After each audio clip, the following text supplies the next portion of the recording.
I'm Clark Whiting. I'm here with my colleague Chris Hawes. We're with Cementation, and we were invited to share a tool that we've just, really in the past year, been trying to implement into our normal practice.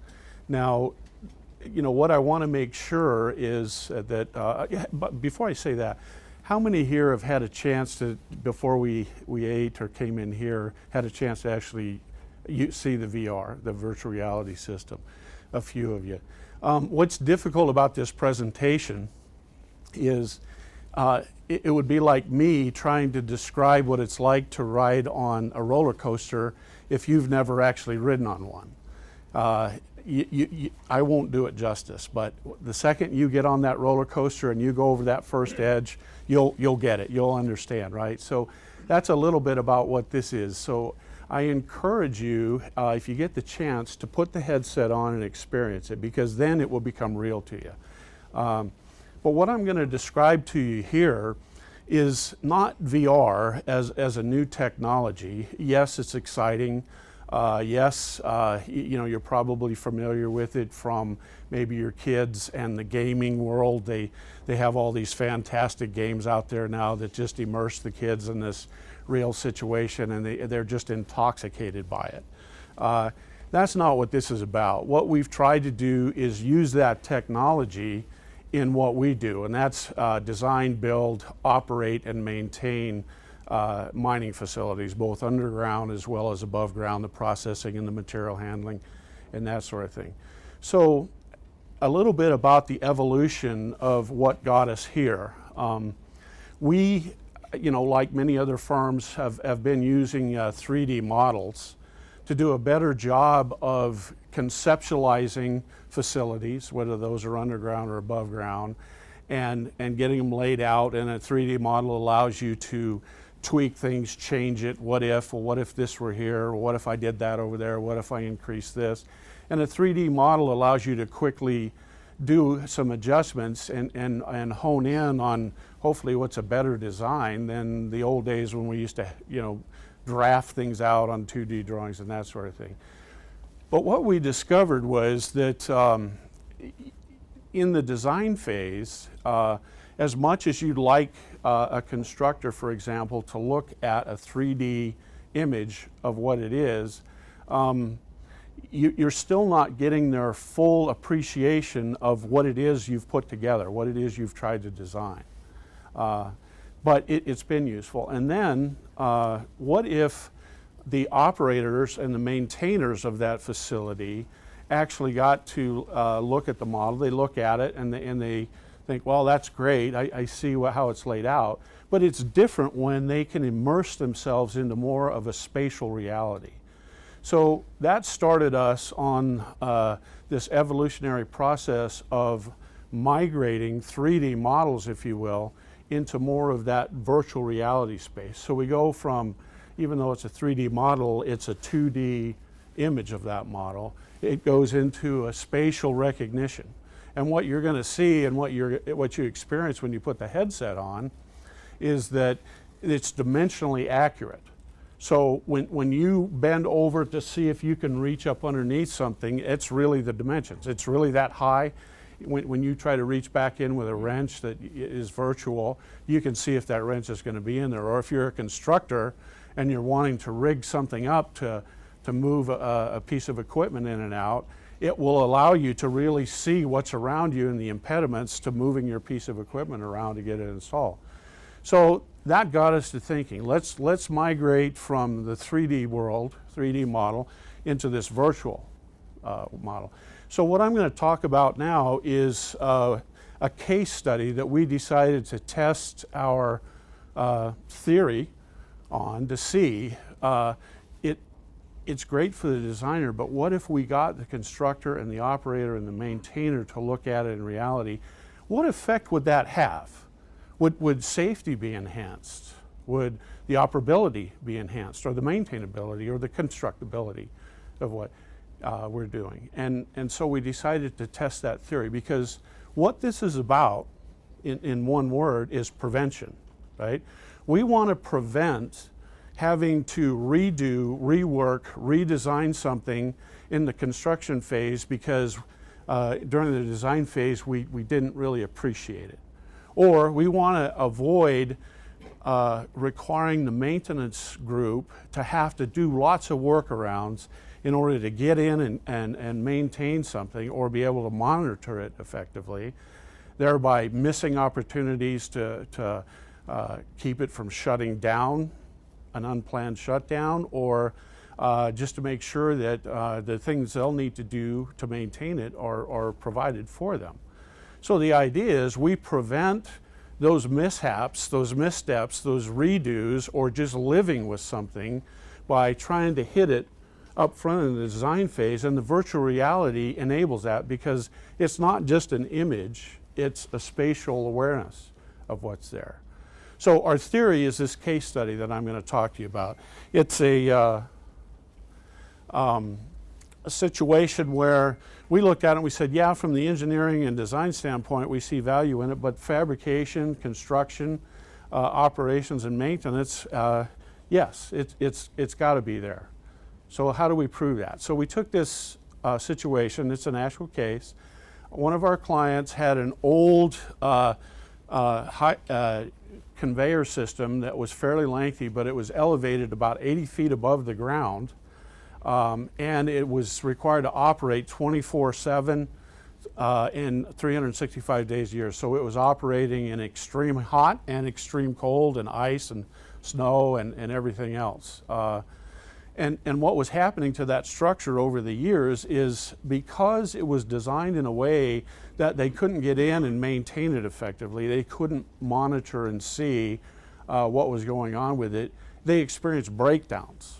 And then they couldn't actually observe what the structure was like, and there was a lot of corrosion taking place. But because they couldn't get to it and see it, it got to really an unsafe condition, right? Yeah. I'm just wondering, as you're talking, if we could have some people in the audience experience it. They might miss part of your presentation, but as you said, yeah, they really have to get on the roller coaster. Absolutely. So maybe just a couple of minutes of each. So those of you that really enjoy hearing my voice, stay here. Those of you that really want some excitement, Chris can take you back and send you on the roller coaster ride. Your call. Or, you know, the other thing too is if you'd like, we can stick around a little bit afterwards and try to get as many people through it to experience it as possible. Well, I highly recommend it. I've done virtual reality and augmented reality, and it's going to change the industry and a lot of other industries, and you can't appreciate it as Yeah. True. You put it on and you get immersed in that. Yeah, absolutely. Please. Also, Feed out one at a time as someone. Yeah. Actually, you can see what the person with the goggles seeing on the screen as well. So, you know, if you want to watch someone else do it, it's quite Thank you. Sorry. Yeah. No, that's a great suggestion.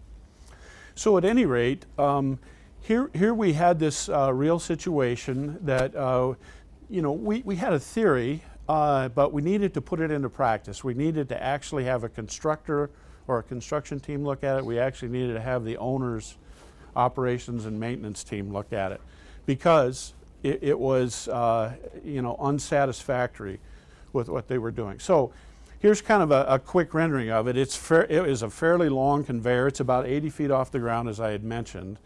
And they're out there having to work on this at night, to monitor at night.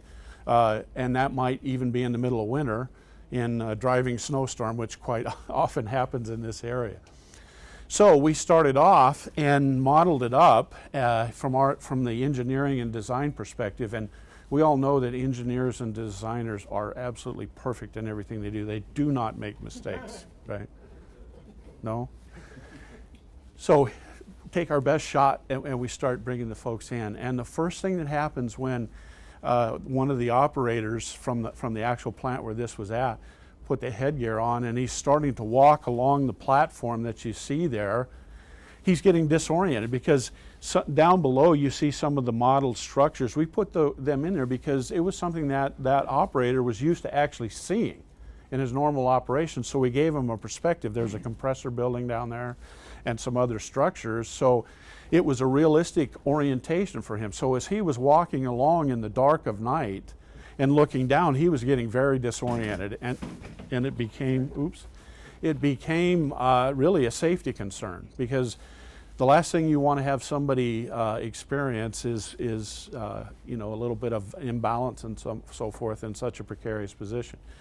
So at any rate, what the virtual reality system wound up doing is we modeled in a different lighting configuration. So we changed the spacing on the lights, we changed the illumination on the lights, and it wound up causing the human part of him to be more comfortable with having to be out there in these conditions. So safety became one of the major benefits of our little case study that we observed. And I'll go into that a little bit more, but the lighting was one of the major things that got straightened out with it. And I hope I do this right. So when you get in there and you look at the virtual reality, you're gonna, did it work? Just the triangle. Yeah, that's what I'm doing. Yeah. Where's Casper? Oh, it's just I'm hitting the triangle. This, like that. Oh, there we go. Okay. So what you see is, and this is what you'll experience when you put the headset on, you can see the maintenance guy up on the left. Can you start that again, Tara? Just put it in the middle. Yeah, and just click it. There you go. Yes. He's looking around, and as he's turning his head and stooping down, he actually put his head right through the protection barrier so he can see the motors, the gearboxes, and all that sort of stuff in there. So he can see what he's going to have to access and be able to monitor and maintain in there. And then the second one, the maintenance guy, he's walking along the conveyor system. So,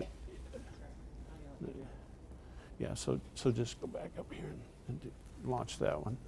So he's walking along, and he has this little wrench in his hand, you'll see in a minute. He squats down and he looks up underneath there.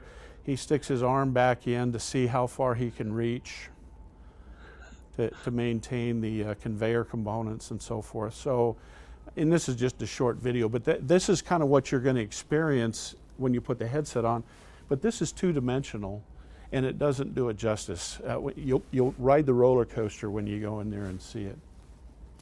So at any rate, what winds up happening, continuing on in this little evaluation, this experiment, where we're trying to see really what the value is of this whole system, what we get as feedback is we had originally had the design laid out where this was a fully enclosed conveyor system.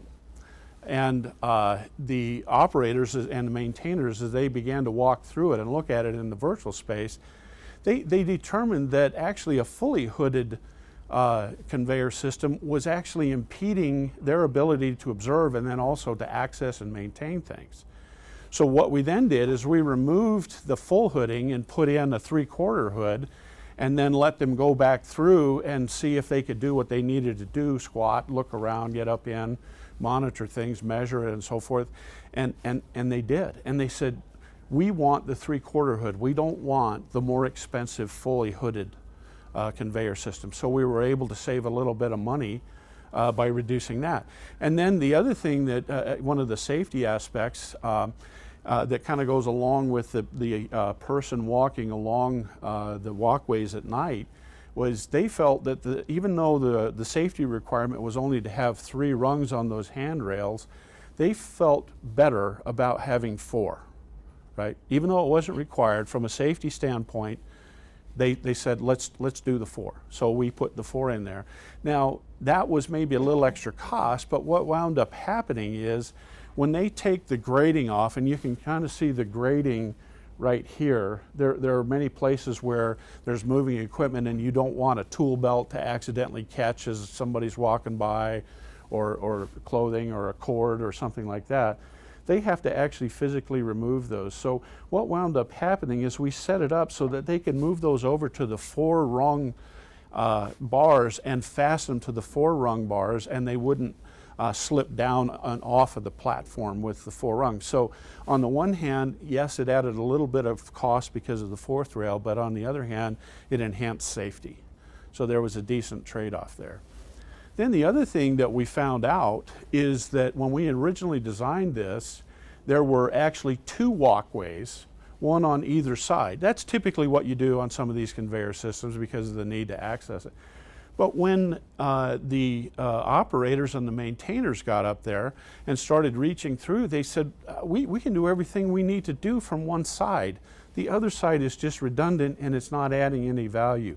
Let's eliminate the walkway on the other side. So the cost was significantly reduced because of that. So what began to emerge is that there are a lot of opportunities, let's call it, to enhance safety and to actually cut back on the costs and so forth by streamlining the design. So again, let me go back to my original one-word message. It's all about prevention. We were able to do all of this before we started construction. Where they're at right now in the process is they are demolishing the old structure and we're getting ready to put the new one in there.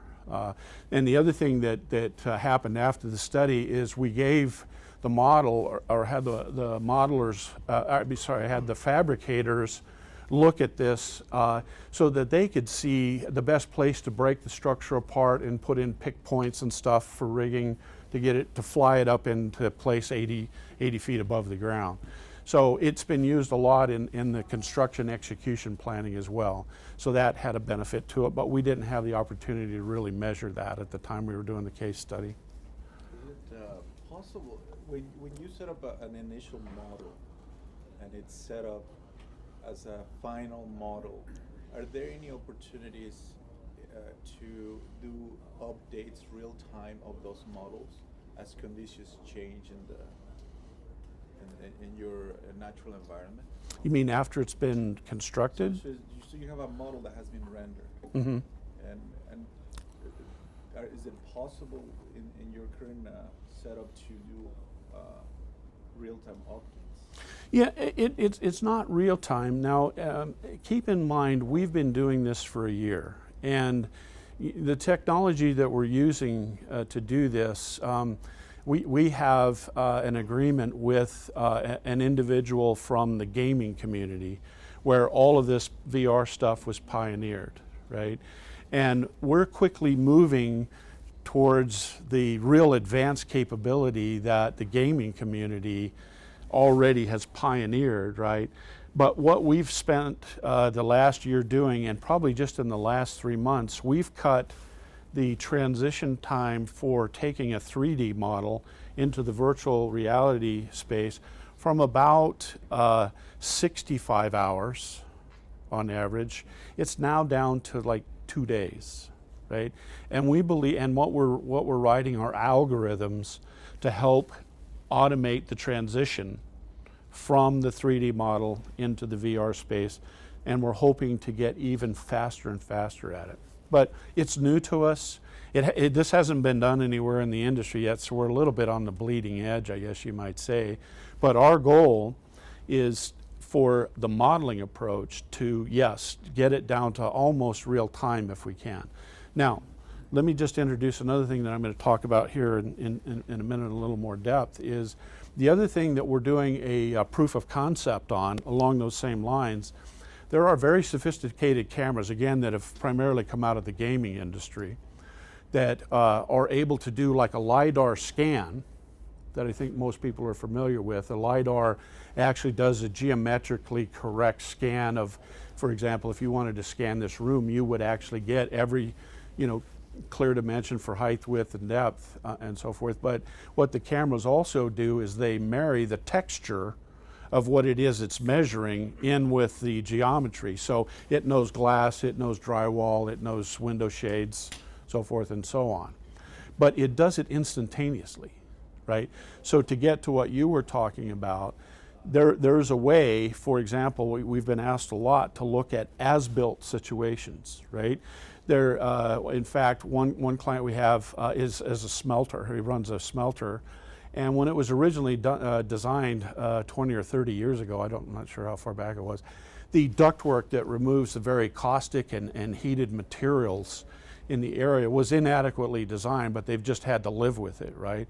And they, unfortunately, it was done so long ago, they don't have any as-built for it. So what they've asked us to do is put a camera in there and scan it, put it directly into the VR environment, and then toy around with a different ductwork configuration, expanding them out, looking to see where we might be able to fasten them, hang them where they're at now, or completely reroute them.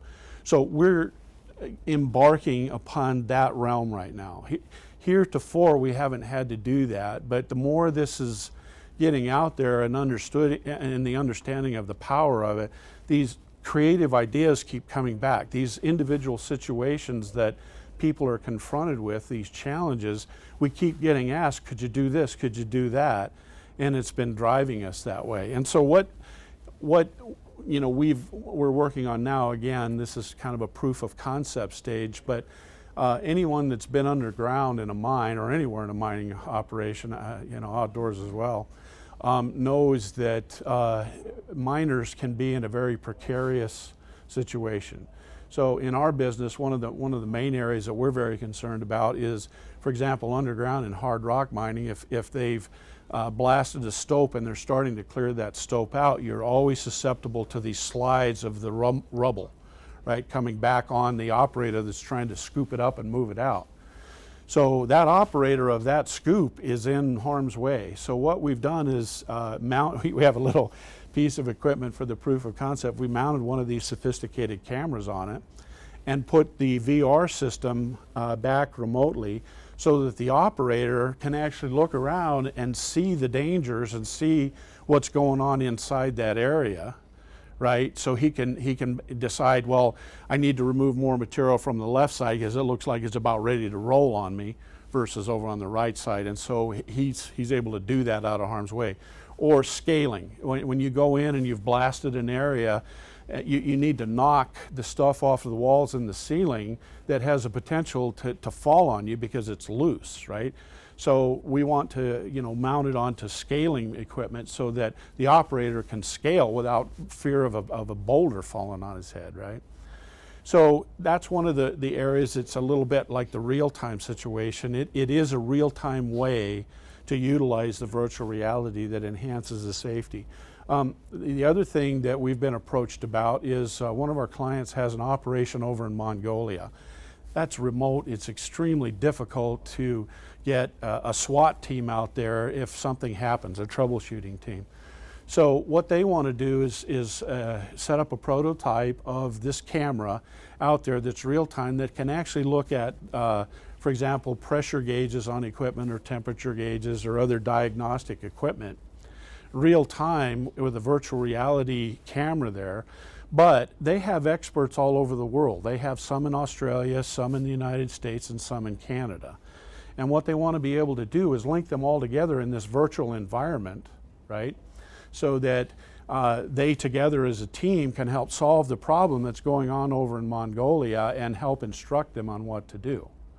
So it hopefully will have that practical application. So we're starting that proof of concept. But the other thing that you see down there at the bottom of the screen, when somebody is trying to diagnose a problem, it's very handy to have the specifications of the equipment or what the maintenance history of that equipment was, right?